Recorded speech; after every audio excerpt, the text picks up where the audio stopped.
আমরা এখন এসে উপস্থিত হয়েছি বাবা মন্দিরে, বা বলা ভালো ওল্ড বাবা মন্দির।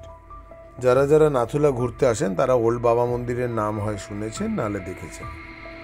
এটি ওই জুলুক কুপুব হয়ে নাথাং ভ্যালির পাশ দিয়ে যে রাস্তাটা কাঞ্চনজঙ্ঘা দেখতে দেখতে আপনাকে পৌঁছে যাবে নাথুলা কিংবা গ্যাংটকের পথে, সেই রাস্তার ওপরই প্রায় 13,500 ফিট উঁচু থেকে আপনি এই বাবা মন্দির দর্শন করতে পারেন। বাবা মন্দির নাম শুনেই একটা কীরকম দেবাদিদেব মহাদেবের কথা মনে হয়, কিন্তু না, এটা ঠিক সেরকম নয়। এই বাবা হলেন রক্ত মাংসের বাবা। 1946-এ কুর্ক গ্রামে জন্মগ্রহণ করেছিলেন বাবা হরভজন সিং। হ্যাঁ, এখন কুর্ক গ্রামটা অবশ্য পশ্চিম পাকিস্তানের অধীনে। পরবর্তীকালে তার পরিবার কাপুরথালায় চলে আসে। তো সেই বাবা তার ম্যাট্রিকুলেশন পাশ করার পরে জয়েন করেন আর্মিতে। পাঞ্জাব প্রদেশের অধিকাংশ ফ্যামিলি থেকেই আর্মিতে জয়েন করার একটা প্রবণতা রয়েছে। দেশের জন্য নিবেদিত প্রাণ এই বাবার প্রথম পোস্টিং হয় 1963 সাল নাগাদ বা 62-র মাঝামাঝি করে আপনার এই নাথুলায়। তো তখন একটা উত্তপ্ত পরিস্থিতি নাথুলাতে এমনিতেই ছিল, কারণ নাথুলা বেসিক্যালি একটা টিবেটিয়ান রেঞ্জ, যেখানে ভারতের বর্ডারটা শেষ হচ্ছে সিকিমে, এবং তারপর থেকে অধিকৃত টিবেটের, যেটা চায়না নিজেদের দাবি করে, সেখানে পিপলস লিবারেশন আর্মিদের বর্ডার শুরু। তো 1965 সালে আপনারা সবাই জানেন যে ভারত ও চায়নার মধ্যে একটা রক্তক্ষয়ী সংগ্রাম হয়। তো বাবা সে সময় এখানে পোস্টিং ছিলেন, এবং 68-র দিকে যখন আরেকবার এই সংঘর্ষ হয়, তখন নাথুলাতে এক রেজিমেন্টের বিপর্যস্ত অবস্থাতে বাবাকে দায়িত্ব দেওয়া হয় যে গোটা 10-15টা গাড়ি সমেত, মানে ঘোড়া এবং গাড়ি সমেত রেস্কিউ টিমকে ওপরে তুলে নিয়ে গিয়ে তাদের উদ্ধার করে আনবার জন্য। সেই সময় মানে চরম তুষারপাত সেই সময় নাথুলায় হয়, এবং সেই হিমবাহের মধ্যে পড়ে গিয়ে বাবার মৃত্যু হয়। তো এটা তো গেল ঘটনা, যে ঘটনাটা ঘটেছিল।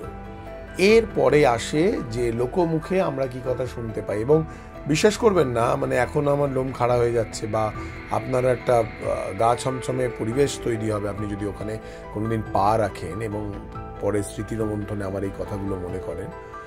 লোকে বলে যে ওই হিমবাহের ওইখানে পড়ে যাওয়ার পর বাবার নাকি ডেড বডি, আমরা যেটা দেহ লাশ বলি আর কি, সেটা খুঁজে পাওয়া যাচ্ছিল না।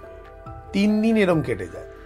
3 দিন পরে তারই রেজিমেন্টের 4 জন সৈন্যকে শেষ সাক্ষাতে দেখা দেয়, নির্দেশ দেয়, সঙ্গে করে নিয়ে যায়, এবং ঠিক কোথায় ফসিলসটা হয়ে রয়েছে মানে হিমবাহের মধ্যে আটকে রয়েছে বডিটা, সেটা দেখায়। এটা পরবর্তীকালে যারা রিটায়ার্ড জেনারেল রয়েছেন, কর্নেল রয়েছেন, তাদের মুখে শোনা যায়। এবং তারপর থেকে বহুবার উত্তপ্ত পরিস্থিতি তৈরি হয়েছে চায়নার ভারতের মধ্যে, আপনারা সবাই জানেন। এবং মানে আশ্চর্যের ব্যাপার যে প্রতিটি ভারতীয় সেনা যারা ওখানে পোস্টিং থাকেন বা অন্য জায়গাও থাকেন, তারা প্রত্যেকে বলেন যে কোনো এই যুদ্ধের পরিস্থিতি বা যুদ্ধের আবহ তৈরি হলে তার ঠিক 3 দিন আগে নাকি বাবা জানান দেয় যে এরম ধরনের কোনো একটা অ্যাটাক অপোনেন্ট থেকে আসতে পারে, বা যুদ্ধ পরিস্থিতি একটা সঙ্গীন অবস্থায় যেতে পারে, সেইভাবে সতর্ক করে দেয়। লাস্ট আমাদের সাথে চায়নার কিছুদিন আগে, মানে 2024 সালের শুরুর দিকে যে একটা উত্তপ্ত পরিস্থিতি লে লাদাখের কাছে শুরু হয়েছিল, মানে এটা অবিশ্বাস্য যে আপনারা খোঁজ নিলে জানতে পারবেন। তার পরবর্তীকালে শান্তি বৈঠক যখন নাথুলায়ও হয় চায়নার আর্মি এবং ভারতীয়দের মধ্যে, এটা এমনি নিয়ম করে, মানে ওরা এটা একটা মেমোরেন্ডামের মধ্যেই ধরে আর কি, যে বছরে এরকম 2বার শান্তি বৈঠক হবে বা 3বার হবে।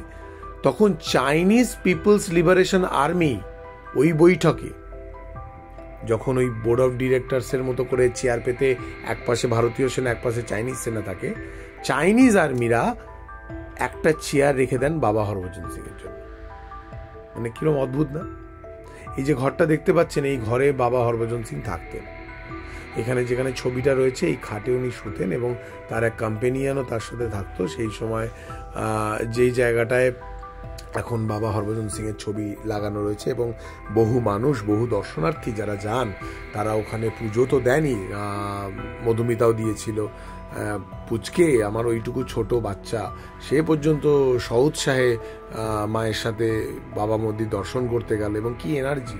মানে এগুলো সবই মানে যখন ওই অবিশ্বাস্য ঘটনাগুলোর কথা শুনি না, যেন মনে হয় যে তার সাথেই সম্পর্কিত। তো এখানে দেখুন অনেকে টাকা পয়সা দিয়ে গেছে, ফুল টুল দিয়ে গেছে সাজানো, বাবার ছবিতে মালা দেওয়া।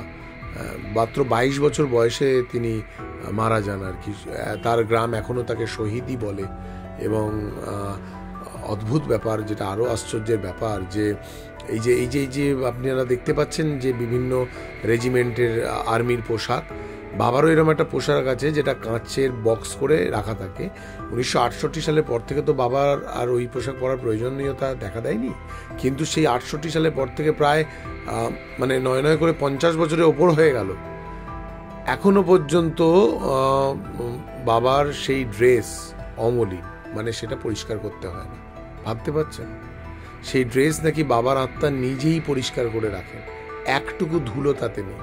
মানে এটা হতে পারে, মানে 60-70 বছর হয়ে গেছে অথচ ওই ড্রেসটা একবারও ধুলো জমেনি। তো এরকম অনেক লোককথা ওখানে আছে, এবং সেটা আপনি নিজে চোখে দেখলে হয়তো কিছুটা বিশ্বাসের দোরগোড়ায় আপনার পৌঁছেও যেতে পারেন। মানে বলে না, বিশ্বাসে মেলায় বস্তু তর্কে বহুদূর। এখানে বাবার সব ঘটনাগুলো কি ঘটেছে বা তার বৃত্তান্ত, এই সবগুলো লেখা রয়েছে। এখানে গুরু ওম সাইয়ের ছবি রয়েছে। তো এটাকে আর্মির লোকেরা খুব সুন্দর সাজিয়ে রাখেন। আসলে হনুমান টক বলুন, নাথুলা বলুন, নাতাং বেলিং বলুন, জুলুক বলুন, বাবা মন্দির বলুন, ছাঙ্গু বলুন, এই পুরোটাই কিন্তু মানে controlled by Black Cat army regiment. আপনারা যখন সিকিমে যাবেন দেখবেন বহু জায়গায় ব্ল্যাক ক্যাট বলে লেখা রয়েছে। তো এই ব্ল্যাক ক্যাট আর্মি রেজিমেন্ট ওরা কিন্তু বেসিক্যালি এটা হ্যান্ডেল করে। এবারের এই যে দেওয়াল, এই দেওয়ালটা কিন্তু মানে আলাদা করে তৈরি করা হয়েছে, নাহলে এটা ওই বালিরই মানে মাটিরই দেওয়াল ছিল। এই দেওয়ালটা তৈরি করা হয়েছে ভারতবর্ষের বিভিন্ন প্রান্তে, সেটা কাশ্মীরের উধমপুর বলুন বা লে লাদাখ বলুন, অরুণাচলের তাওয়াং বলুন, কেরালা বলুন, মুম্বাই বলুন, যে ভারতের সীমান্তবর্তী অঞ্চলে, এমনকি এখানে আমাদের কিছু ফলক দেখতে পাবেন বাংলার, মানে হয়তো সেটা বনগাঁ বর্ডারে রয়েছে।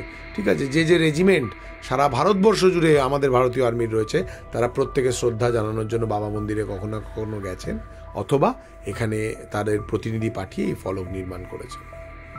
তো এই বাবা মন্দিরের মাহাত্ম্য কিন্তু সর্বাত্মক এবং সর্বাঙ্গীন। এখানে একটা কুণ্ড আছে, সেখানে সবাই নিজের মনস্কামনার জন্য পয়সা ফেলে। এই কুণ্ডর দিকে আপনাদের মধুমিতা একটু বাদে নিয়ে যাবে, এই হচ্ছে কুণ্ডর দিকটা।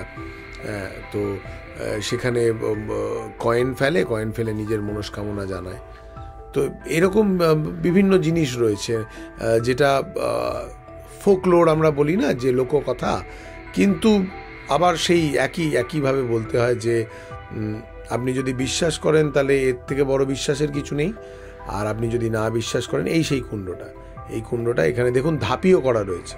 তার মানে কি আর এবং সব থেকে বড় কথা, এই জলের সোর্সটা এখানে আসবার কথা নয়। মানে এটাও আমি বহু আগে আমি যখন মায়ের সাথে গেছিলাম আমি দেখেছিলাম, এবং তখন একজন রেজিমেন্টের লোক বলেছিলেন যে मतलब क्या बताया साहब, ये तो मजे का बात है कि यहाँ पे पानी का सोर्स आना ही नहीं चाहिए, क्योंकि ये जो जगह है ये पानी का सोर्स से काफी दूर है। कैसे ही यहाँ पे पानी का फ्लो आया हम लोग खुद नहीं बता सकते। তো ফাইনালি পুজো দিলাম, তোমরা দেখতে পেলে মাম্মাম পুজো দিল। আমরা ওপরেও গেলাম, ওপরে দেখালাম তোমাদেরকে, চোখে জল চলে আসে। অনেক কিছু রয়েছে যা কথাতে বোঝানো খুব মুশকিল।